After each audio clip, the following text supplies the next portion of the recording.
Hello friend, welcome back to my YouTube channel Ashta Diggaj academy. Friend, जैसा कि आप सब जानते हैं, कक्षा 9वीं 10वीं के जो अर्धवार्षिक के पेपर हैं वो आपके सोमवार से स्टार्ट होने वाले हैं और जो हाई स्कूल और इंटर के प्री बोर्ड के एग्ज़ाम हैं वो भी चालू होने वाले हैं। तो फ्रेंड, यहाँ पर हम कक्षा 9 का जो है अर्धवार्षिक का हिंदी का पेपर लाए हैं। एक प्रश्न पत्र केवल जो होगा वो फ्रेंड हिंदी का होगा। इसमें हम हिंदी के क्वेश्चनों के बारे में डिस्कस करेंगे। फ्रेंड, सबसे पहली बात, आपको क्वेश्चन लिखना कैसे होगा। आप क्वेश्चन लंबा डाल देते हैं कि फला रचनाकार कौन है, ठिकाना रचना कौन है। आपको सबसे पहले कॉपी पर एक हंसिया खींचना होगा, इतना। इसमें जो नंबर आपके चढ़ते हैं, बोर्ड में लिखने का तरीका बता रहा हूँ किस प्रकार आपको कॉपी लिखने हैं। पहला प्रश्न दिया गया है जैसे कि कफन के रचनाकार हैं, तो आपको ऐसा नहीं लिखना है कि कफन के रचनाकार कौन है। आपको ऐसा लिखना है जैसे खंड का में दिया गया है, तो ऊपर काले से आप डालेंगे खंड का, फिर उसके बाद में आप डालेंगे प्रश्नोत्तर बनका का। ऐसे आपको कर देना 2 लाइन। फिर नीचे आपको सीधे उत्तर लिखना है। ये नहीं लिखना है कि आपको फलाना ठिकाना सब करना है, इसमें क्वेश्चन लिखे फिर उसका आंसर लिखें। ये आपको प्रश्नोत्तर बनका का डालना है। प्रश्नोत्तर बनका का ही हो जाएगा कि कफन के रचनाकार कौन है। और यहाँ पर अगर मैं बात करूं कफन के रचनाकार, वो हैं उपन्यास सम्राट प्रेमचंद्र जी, मुंशी प्रेमचंद्र जी। तो आपको यहाँ पर लिखना है प्रेमचंद्र। बस आपका काम खत्म। फिर आपको प्रश्नोत्तर बनका खा डालना है। क्या डालना है आपको? प्रश्नोत्तर बनका खा। ऐसे आपको लिखते चले जाना है। अब फ्रेंड, आपका जो 9th का पेपर है वो पूरा पेपर हम सॉल्व कराएंगे।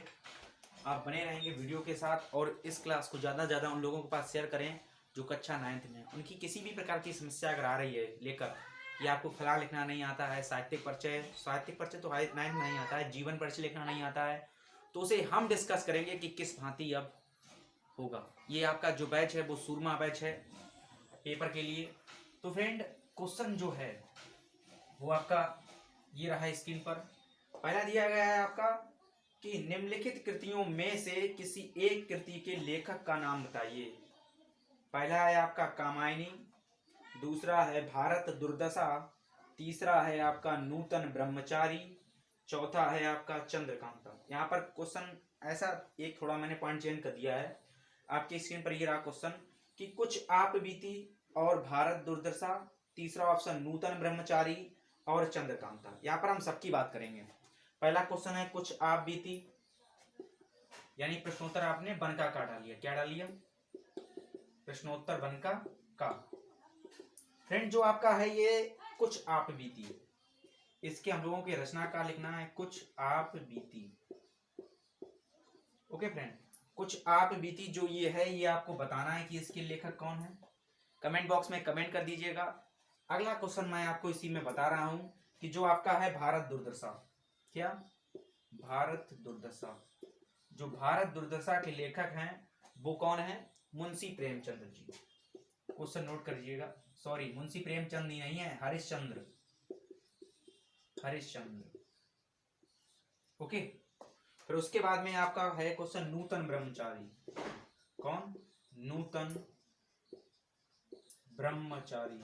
इसके जो रचनाकार हैं फ्रेंड, अगर आपको आ रहा हो ये सब आंसर कमेंट बॉक्स में आप कमेंट करें। नूतन ब्रह्मचारी के जो रचनाकार हैं वो हैं पंडित बालकृष्ण भट्ट। कौन है? पंडित बालकृष्ण भट्ट। तीसरा जो है आपका वो है आपका चंद्रकांता। क्या है? चंद्रकांता। फ्रेंड, जो चंद्रकांता के आपके जो लेखक हैं वो फ्रेंड जो हैं वो हैं देवकी नंदन खत्री। जी फ्रेंड, तो मैं आपको बता रहा था कि निबंधकार के नाम आपको जानना है। तो फ्रेंड, निबंधकार में आते हैं सरदारपुर से, जिन्होंने मात्र 6 निबंध लिखे और 6 निबंध लिखकर वो हिंदी साहित्य के एक उच्च कोटि के निबंधकार हो गए। ट्रिक है जो आप नोट कर सकते हैं। आस्पाकम।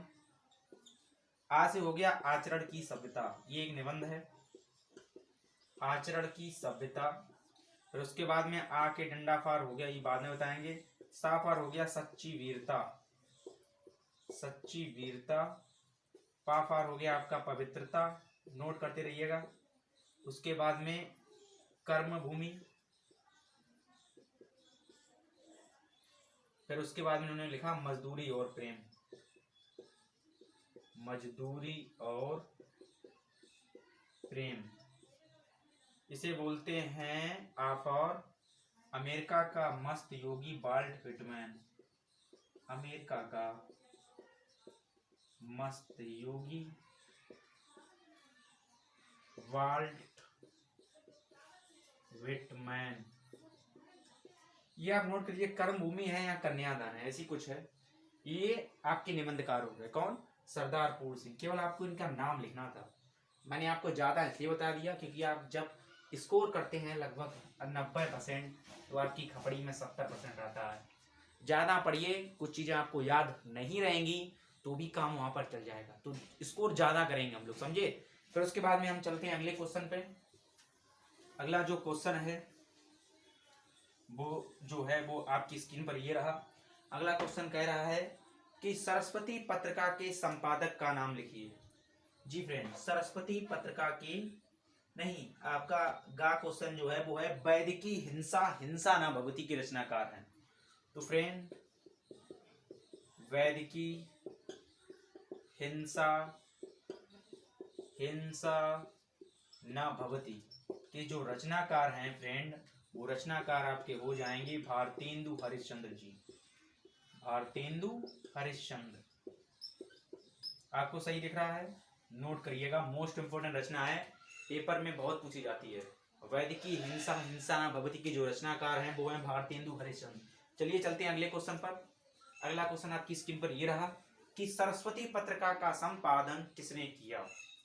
Most important question. तो फ्रेंड चलिए हम इसके बारे में जान लेते हैं, सरस्वती पत्रिका के बारे में। सरस्वती पत्रिका बहुत ही इंपॉर्टेंट पत्रिका थी फ्रेंड। ये कौन सी? सरस्वती पत्रिका। जो फ्रेंड ये सरस्वती पत्रिका थी बहुत इंपॉर्टेंट थी, इसके बारे में जानेंगे। फ्रेंड इसका जो प्रकाशन हुआ वो इंडियन प्रेस, यानी जो इसका प्रकाशन हुआ वो इंडियन प्रेस प्रयागराज, या जिसे प्रयाग बोलते हैं, सन 1900 की मैं बात कर रहा हूं। सन 1900 ईस्वी में इस पत्रिका का जो है वो प्रारंभ हुई थी। सन 1900 में इस प्रकार का प्रारंभ हुआ। यह जनवरी मास में प्रारंभ हुआ। कौन से मास में? यानी महीना जो था आपका जनवरी महीने में इसका प्रारंभ हुआ। ये फ्रेंड मैं आपको ज्यादा नॉलेज इसलिए दे रहा हूं ताकि आप जाने सरस्वती पत्रिका के बारे में। इंडियन प्रेस सन 1900 में इसमें प्रारंभ हुआ। कौन से महीने में? जनवरी महीने में इसका फ्रेंड प्रारंभ हुआ। 32 पृष्ठ की थी ये। कितने पृष्ठ थे? यानी इसमें जो पत्रिका में पन्ने थे वो 32 पृष्ठ थे। और इसका क्राउन एरिया था। क्या? क्राउन, यानी यह क्राउन आकार की पत्रिका थी। क्या थी? क्राउन पत्रिका थी। ये क्या थी? ये क्राउन पत्रिका थी। उस समय इसका जो मूल्य था, यानी जो पत्रिका छपती थी उस समय इसका जो मूल्य था वो था 4 आना। आप कमेंट बॉक्स में कमेंट करें कि 4 आना कितना होता है। जल्दी से कमेंट बॉक्स में कमेंट करें, आपके लिए सवाल है कि 4 आना कितना होता है। फिर उसके बाद फ्रेंड 1903 ईस्वी की मैं बात करूं, कब? 1903 ईस्वी की जब मैं बात करूं तो इसके जो संपादक रहे वो रहे आचार्य महावीर प्रसाद द्विवेदी। कौन?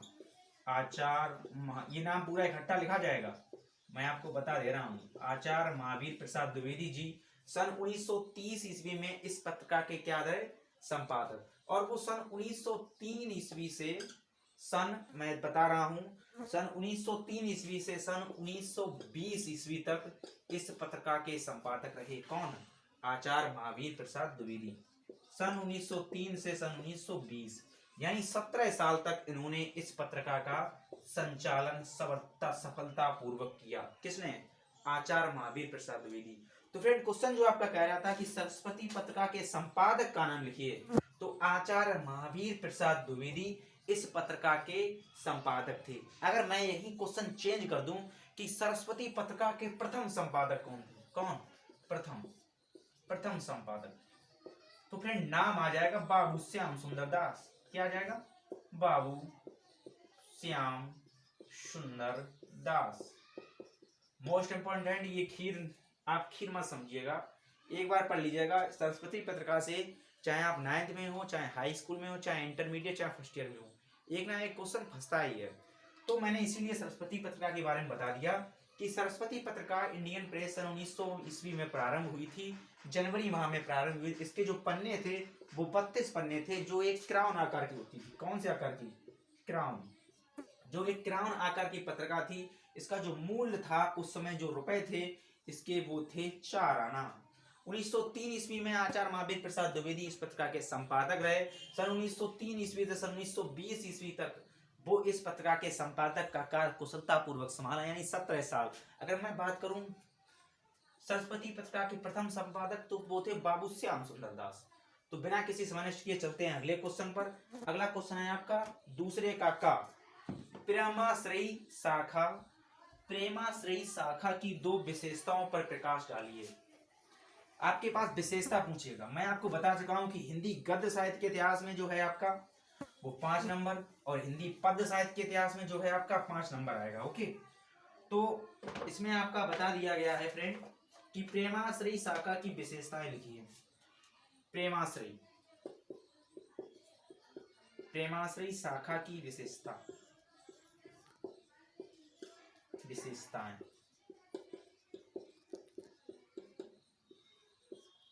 ये आपका सीधा हो गया। ओके, आप पॉइंट डालिए 1। प्रेमाश्रयी शाखा की जो पहली विशेषता थी वो थी रहस्यवाद का चरम अभिव्यक्तिकरण। रहस्यवाद का चरम या रहस्यवाद की चरम अभिव्यक्ति। आपको इसमें 2 विशेषताएं लिखनी है, लेकिन मैं आपको बहुत सारी बता दे रहा हूं जो आप समझ पाए। अगली है आपकी मसनवी शैली का प्रयोग। मसनवी शैली का प्रयोग। क्या? मसनवी शैली का प्रयोग। और उसके बाद में है आपका मसनवी शैली प्रयोग के बाद दोहा और चौपाई छंदों का प्रयोग। दोहा और चौपाई छंदों का प्रयोग। दोहा चौपाई का प्रयोग।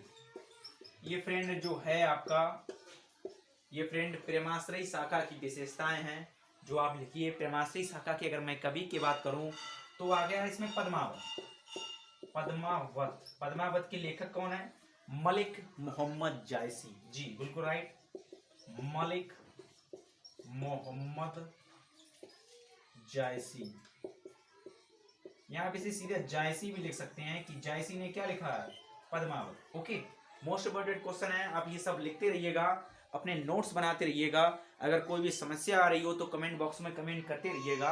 आपको पूरा पेपर अच्छे से बताना मेरा कर्तव्य है और मैं उसे बताऊंगा। ओके, तो फ्रेंड अगले क्वेश्चन पर चलते हैं। व्हाइट बोर्ड की इंक थोड़ी गड़बड़ कर रही है, मैं व्हाइट बोर्ड में इंक डाल लेता हूँ। तब तक आप सोचिए कि क्या और क्वेश्चन शेष रह गए हैं। अभी मैं आपका पेपर सॉल्व कराऊंगा। अगर आप नए हैं तो मेरे यूट्यूब चैनल को सब्सक्राइब करें, साथ ही पड़ोस वाले बेल आइकन को जरूर प्रेस करें, क्योंकि अगर आपने बेल आइकन ओपन किया है तभी आपके पास नोटिफिकेशन आएगा, वरना आपके पास नोटिफिकेशन नहीं आएगा।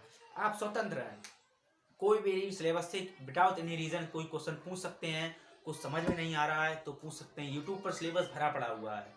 मुझे नहीं पता मैं कैसे आपको पढ़ाता हूँ, लेकिन मेरा प्रयास ये रहेगा कि मैं आपको बता पाऊँ कि किस भांति पेपर में आपको लिखना है, किस भांति आपको समझना है। तो फ्रेंड बने रहेंगे वीडियो के साथ। अगला क्वेश्चन आपकी स्क्रीन पर ये रहा।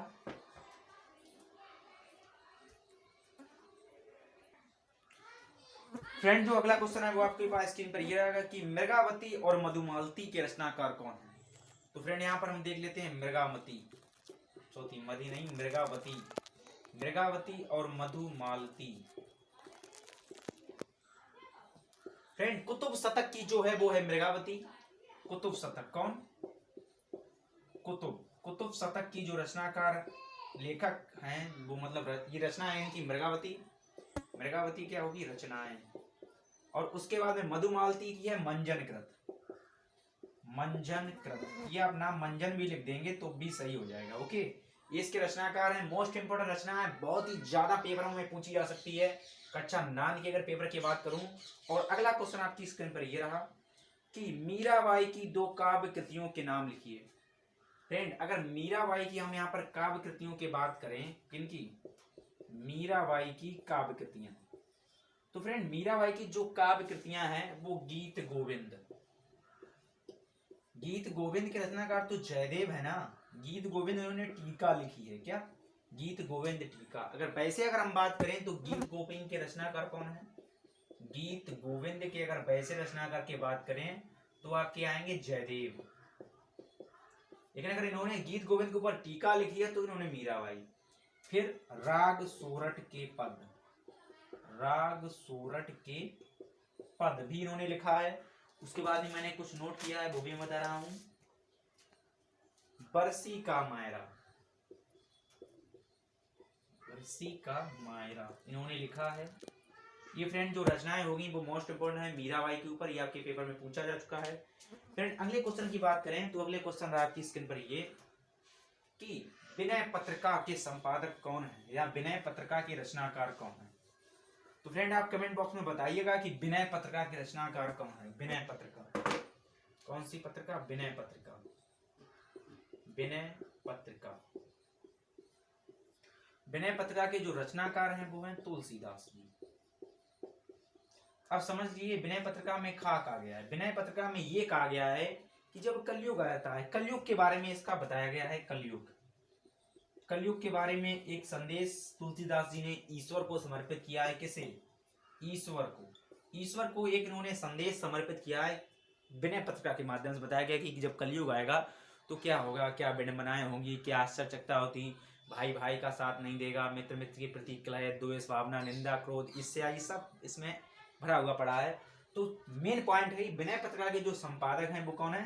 तुलसीदास जी। भूलना मत कभी, विनय पत्रिका के संपादक जो हैं वो कौन है? तुलसीदास जी।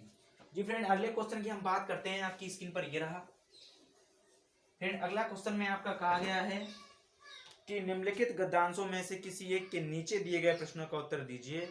सब उसे काजू दे जाते, परंतु अस्पताल से लौटकर जब मैंने उसके झूले की सफाई की तो उसमें काजू भरे मिले, जिससे ज्ञात होता है कि वह उन दिनों अपना प्रिय खाद्य कम खाता रहा। मेरी अस्वस्थता के कारण वह तकिए पर सिरहाने बैठकर अपने नन्हे नन्हे पंजों से मेरे सिर और बालों को इतने हौले हौले सहलाता रहता था कि उसका हटना एक परिचारिका के हटने के समान था। उपरोक्त गद्यांश का संदर्भ लिखिए। फ्रेंड सबसे पहले मैं बता रहा हूं आपको संदर्भ कैसे लिखना है। क्या संदर्भ?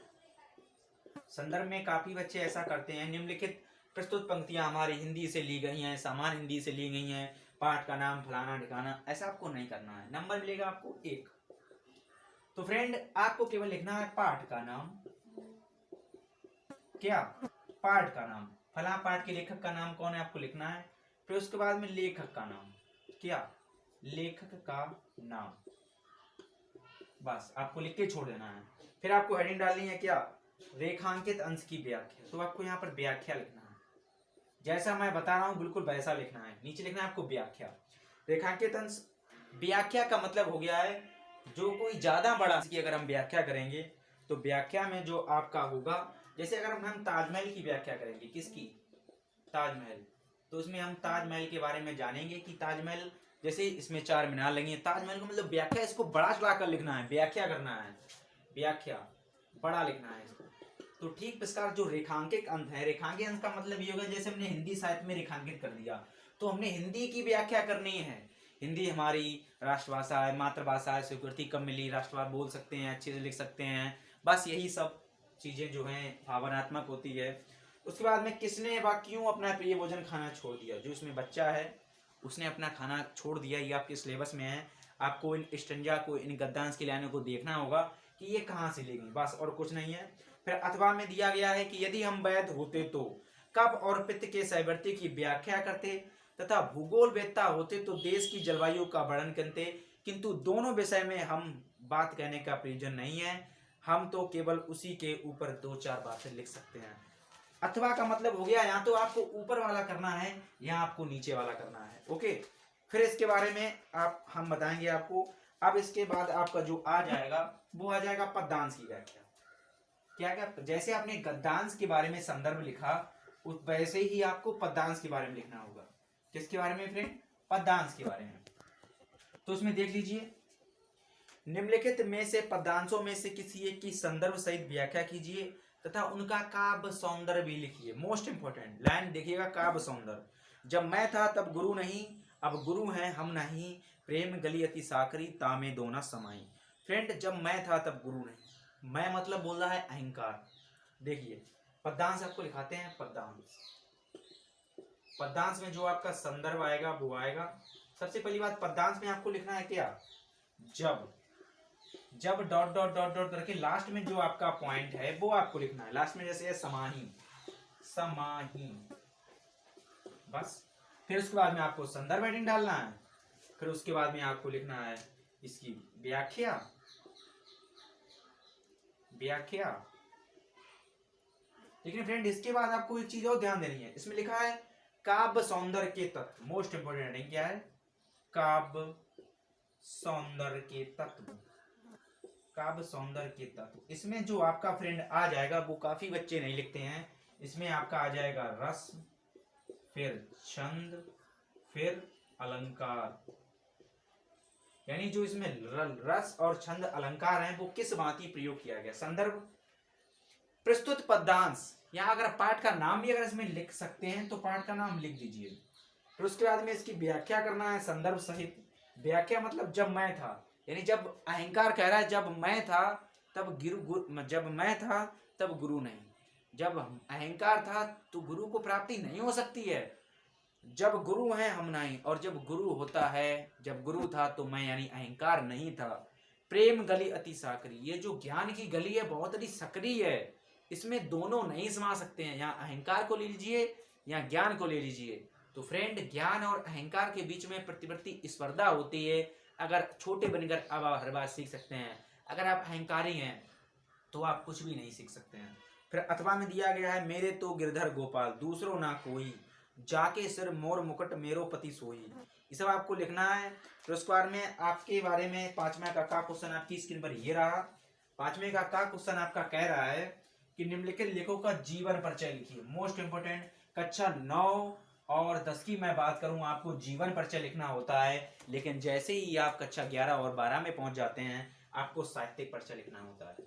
तो फ्रेंड जीवन परिचय के बारे में हम जानेंगे। जीवन परिचय, जीवन परिचय में आपको लिखना होगा प्रताप नारायण मिश्र का। हेडिंग आपको डालनी होगी, यहाँ पर आपको लिखना होगा जीवन परिचय, फिर यहाँ पर आपको परिचय लिखना होगा, सॉरी यहाँ पर आपको लिखना होगा हेडिंग 1 परिचय या परिचय।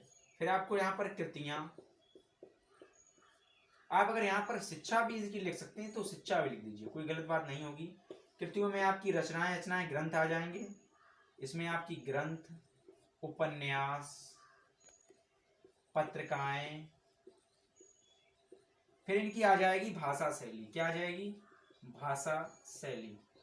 अब भाषा शैली को हम 2 भागों में विभाजित कर देंगे। पहला आपका हो जाएगा भाषा, दूसरा आपका हो जाएगा शैली। फिर उसके बाद में हम अगला पॉइंट डालेंगे, यानी 1 2 3 4। भाषा शैली में फर्स्ट पार्ट भाषा, सेकंड पार्ट में शैली। फिर उसके बाद में लिखेंगे हिंदी साहित्य में स्थान, जो कि मोस्ट इंपोर्टेंट है, आपको लिखना ही होगा। क्या, हिंदी साहित्य में स्थान। क्या, हिंदी साहित्य में स्थान आपको लिखना ही होगा, जो कि मोस्ट इंपोर्टेंट है। फिर उसके बाद में आपको आ जाएगा एक गद्य में रचना। आज अगर आपको जीवन परिचय याद करना है, क्या, अगर आपको जीवन परिचय याद करना है तो आप 3 गद्य साहित्य में याद कर लीजिए और 3 जो है आप पद्य साहित्य में याद कर लीजिए। पूरा मैं दावा कर रहा हूँ वो फंस जाएगा आपके पेपर में। फिर आपको संदर्भ सहित एक दिया जाएगा संस्कृत में, संस्कृत का आपको अनुवाद करना है हिंदी में और उसका भी बताना है कि संदर्भ वो किस लेसन से लिया गया है। फिर कोई श्लोक आपको लिखना है जो आपके प्रश्न पत्र में ना आया। क्या लिखना है, श्लोक, आपको श्लोक पूरा करना है। फिर उसके बाद में आपका आ जाएगा एकांकी, दीपदान एकांकी के नए मेहमान जो हैं उसके बारे में आपको लिखना होगा, सारांश। फिर उसके बाद में श्रृंगार एवं वीर रस की परिभाषा।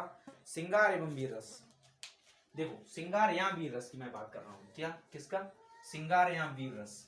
श्रृंगार जो रस होता है, यानी जो श्रृंगार लोग उसमें रस उत्पन्न होता है, रस का मतलब ये नहीं है कि छलकता है हम उसे पी लेते हैं, जो मन में जो भाव उत्पन्न होता है वो कहलाता है रस। इसमें आपका दिया गया है वीर रस।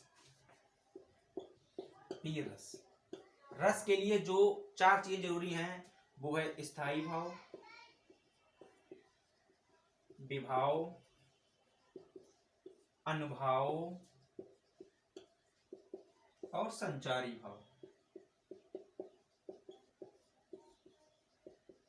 भरत मुनि ने सबसे पहले में नाट्य शास्त्र में लिखा है कि व्यभिचारी भाव निस्संयोगा दृष्ट निष्पत्ति। वो लाइन मुझे सही से याद नहीं है, लेकिन ये जब चार चीजें होती हैं तब एक रस की व्युत्पत्ति होती है। वीर रस का जो स्थायी भाव है वो क्या है? साहस, पराक्रम, शायद यही है। तो इनको मिलाकर जब साहस नामक स्थायी भाव विभाव, अनुभाव और संचारी भाव से पुष्ट होता है तो वीर रस की निष्पत्ति होती है। कितनी सरल उदाहरण देख लो कि चढ़ चेतक पर तलवार उठा करता था भूतल पानी को, राणा प्रताप सिर काट काट करता था सफल जनानी को। क्या वीर रस का उदाहरण? चढ़ चेतक पर, महाराणा प्रताप के घोड़ा का क्या नाम था? चेतक। चढ़ चेतक पर तलवार उठा करता था भूतल पानी को, राणा प्रताप सिर काट काट करता था सफल जवानी को। उसके बाद में यमक अलंकार आ गया, अनुप्रास। यमक का अर्थ युग में जोड़ा, बार बार वर्णों की वृद्धि होती है तो उसे यमक कहते हैं। अर्थ भिन्न भिन्न होते हैं, जैसे कनक कनकते तौगुनी, मादकता अधिकाय, जो खाए वो बोरा है। हम लोग लास्ट में लाइन जोड़ देते थे, एक का कनक का अर्थ सोना, दूसरे का धतूरा। तीसरा है आपका अनुप्रास, जहाँ पर समान होते हैं अनुप्रास। अनुप्रास जैसे तरनी तुरंजत तथा तमाल तरबर पहुँचाए, बड़ों की आपत्ति जहाँ भिन्न अलग कई बार होती है। दोहा आ गया। दोहा आपका जो होता है प्रथम बार तीसरे चरण में 11-11, तृतीय चरण में 13-13 मात्रा होती हैं। चौपाई में आपका आ गया ये होता है। फिर उसका तत्सम और तद्भव ये आप देख लीजिएगा। समास विग्रह प्रति और क्षण प्रतिस्कूल। फिर आपको वाक्यों को शुद्ध करना है। अनाधिकार, आविष्कार, आविष्कार आपका ऐसा लिखा जाएगा। बहुत ही सरल है, आप पढ़ते रहिएगा, बस बताना मेरा कर्तव्य है, मैं बता रहा हूँ। उसके बाद में फिर आपको लोकतियां मुबारियां, झंडा गाड़ना मतलब विजय करना, एक पंथ दो काज, एक साथ दोनों काम को करना, ऊंट के मुंह में जीरा, आवश्यकता के अनुसार कम वस्तु प्राप्त होना, जैसी करनी वैसी भरनी, जैसा आप करेंगे आपको वैसा फल मिलेगा। फिर उसके बाद में संधि आपको करना है, मधुवरी, अत्यंत, ये आप संधि देख लीजिएगा। फिर विभक्तियां आपको करना है, बालक, मधु, जैसे नदी की बनती है नदी, नद्यो, नद्या, नदिम, नद्यो, नदी, नद्या, नदिब्याम, नदिब, नदिम, नदिम, ऐसे आपको करना है। धातु के लट लगा लिखना है। फिर संस्कृत में आपको अनुवाद करना है। रमेश पढ़ता है, वे सब पत्र लिखते हैं, हमने स्नान किया। फिर आपको निबंध लिखना है। निबंध अब की बार जो निबंध आ सकता है वो आपका कोविड-19 के ऊपर आ सकता है, यानी कोरोना। देखो तैयारी रखना, आपको प्रस्तावना लिखनी होती है। निबंध लिखने का तरीका भी फ्रेंड अलग होता है। निबंध लिखने का तरीका आपको पता नहीं है। निबंध इसमें आपका जो है, इसमें जो निबंध दिया गया है, इसमें निबंध नंबर तो नहीं पता है, लेकिन निबंध 5 या 7 नंबर का आएगा। तो फ्रेंड निबंध लिखने का तरीका भी थोड़ा अपना अपना होता है। कैसा होता है तरीका? थोड़ा अपना अपना अलग होता है। तो वो मैं आपको बता देना चाहता हूँ निबंध का तरीका क्या होता है। काफी लोग समझ भी नहीं पाते हैं कि ऐसा ऐसा होता है। तो व्हाइट बोर्ड जो है आपका गंदा हो गया, इसे साफ कर लेता हूँ मैं। तो हिंदी का पेपर में और कोई अगर समस्या आवे तो कमेंट बॉक्स में कमेंट कर दे, और लाइक कमेंट शेयर जरूर कर देना।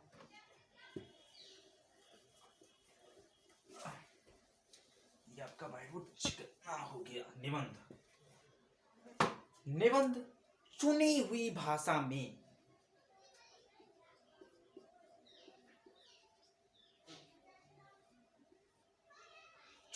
भाषा में गढ़ी हुई सामग्री द्वारा अपनी बात को कहना कहलाता है निबंध। निबंध इसमें आ गया है आपका कि कक्षा अध्यापक को आपका पत्र प्रधाना पाठ चरित प्रणाली आप आते हैं सब, ये आपको लिखना आता होगा। प्रस्तावना,